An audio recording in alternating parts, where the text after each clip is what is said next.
Beasts and Where to Find Them is my next stop in my Harry Potter series leading up to the Secrets of Dumbledore next month. But first, before we get into my thoughts for this review, I have a special guest with me here today, my friend Anthony Perez, over from his channel. He's going to give his thoughts on Fantastic Beasts and Where to Find Them, and then you guys will get my thoughts on Fantastic Beasts and Where to Find Them. So Anthony, take it away. Thank you for coming on to this channel. Here's Anthony's thoughts.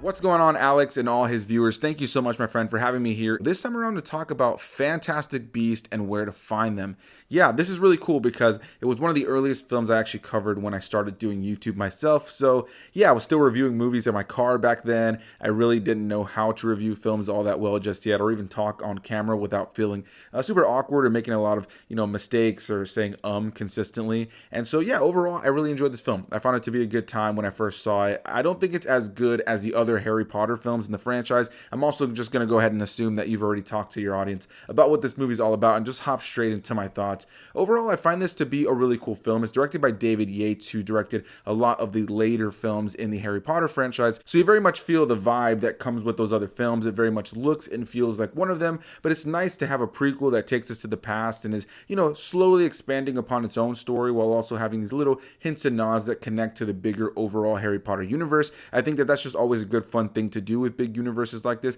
Some people don't like that, but I genuinely do. This isn't the greatest film, honestly. It's not the worst either, but I don't necessarily think it's better than any of the Harry Potter films, in my personal opinion. With that said, I do find it to be a visual spectacle. I enjoy the new characters, especially the lead character in the film, Newt Scamander, played by Eddie Redmayne. Really enjoy his character. I really enjoy the performance he gives the character. It kind of reminds me of Matt Smith as the Doctor from Doctor Who, but I still really enjoy it, and I really have fun seeing his character kind of fumble his way through things. And then you have the character of Jacob, played by Dan Fogler, who's probably my second favorite character in the whole mix. And then I really enjoy the way they incorporate Colin Farrell in here as the character of Graves, who we'd later learn is Grindelwald. Yeah, overall, I find this to be a pretty cool, fun Harry Potter expanded story kind of thing. I don't think it's as strong as the other Harry Potter films, but it is something I am consistently looking forward to seeing grow. We have the second one already, which I don't think is as good as this one. But yeah, overall, the Fantastic Beasts franchise hasn't been the greatest to me, but I do enjoy the films for what they are. I do have fun with them, and this is just like a nice, fun fantasy ride for me. Overall, the visuals are fun. I find the characters to be fun, but I will say in terms of the characters, there is an element of them being a bit forgettable. There are characters in this movie that just don't really latch onto me, and even though I've seen this movie and its sequel a few times at this point, and I know who the characters are, I know their names, and I know the actors and actresses who play them, I'm not necessarily overly captivated by their characters, and they don't really latch onto me the same way that the characters, even some side characters from the Harry Potter films do. So that's going to be my quick wrapped up thoughts on Fantastic Beasts and Where to Find Them. Overall, I find it to be an enjoyable film, and if you've never seen it before, I do recommend it, especially if you're a fan of the Harry Potter universe. So I'll go ahead and pass it back to Alex. Thank you so much, my friend, for having me here in a video. A lot of fun to revisit this one and talk about it here with you, and I look forward to hearing what the rest of your review sounds like. All right, once again, thank you, Anthony, for your thoughts on Fantastic Beasts and Where to Find Them.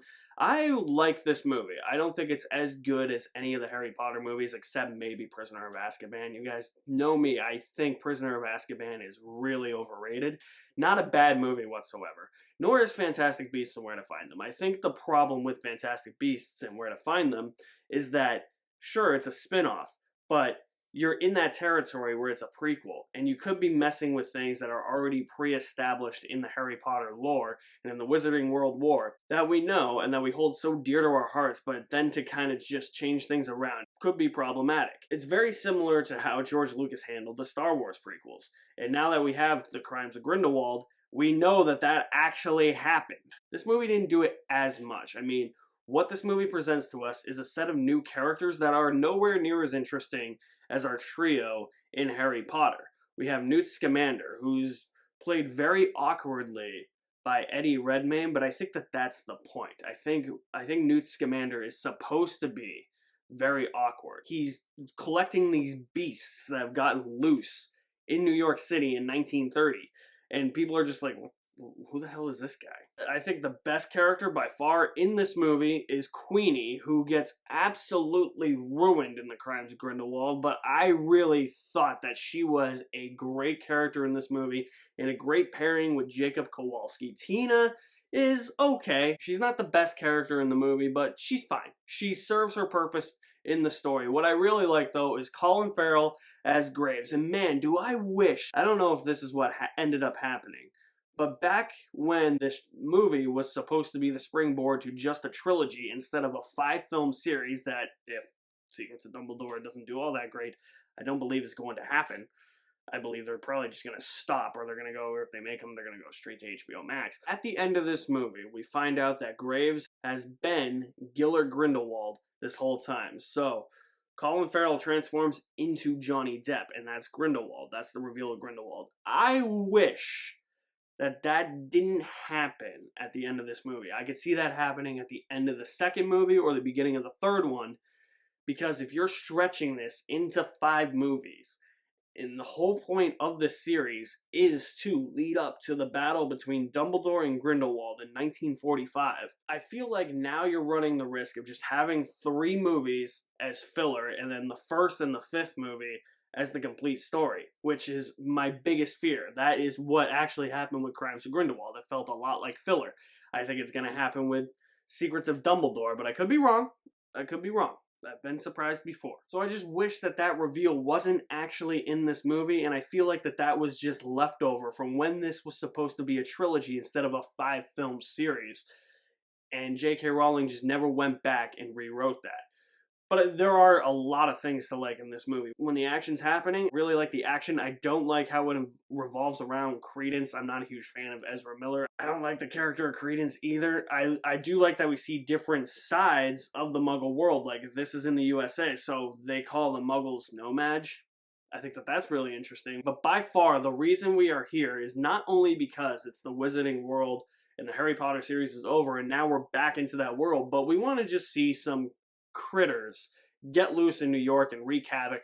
And that is honestly what makes this movie a lot of fun for me. Just watching that Niffler. The Niffler is the best. I love the Niffler. If I could have a Niffler, I would get a Niffler.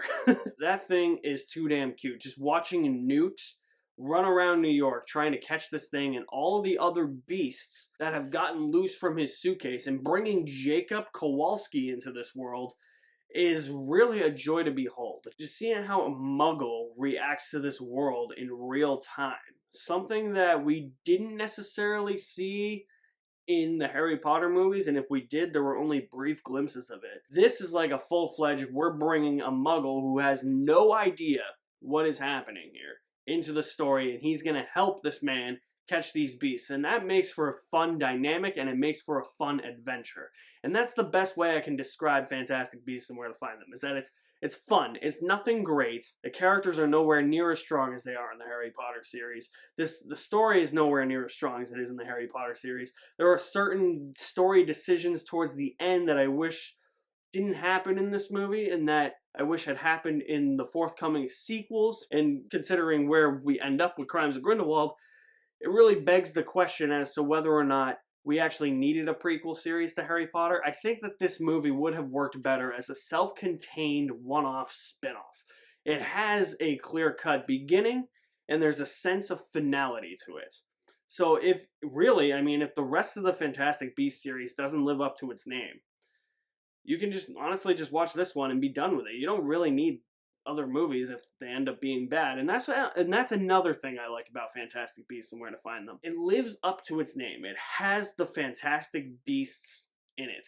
And it tells you where to find them in New York and how to find them because they got loose. Overall, I'm going to give Fantastic Beasts and Where to Find Them a B.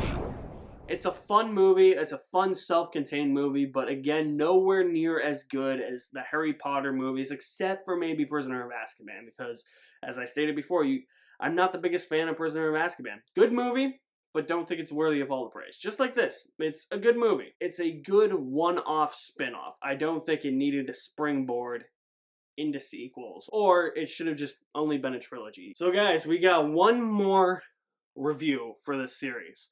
I've reviewed The Crimes of Grindelwald, a spoiler and a spoiler-free review. I'm going to give my updated thoughts on that movie because I have a lot to say about Crimes of Grindelwald that may have changed my mind a little bit about the movie. So stay tuned for that very soon. You guys are the best. Thank you for watching. My name is Alex Madden, and I'll see you at the movies somewhere.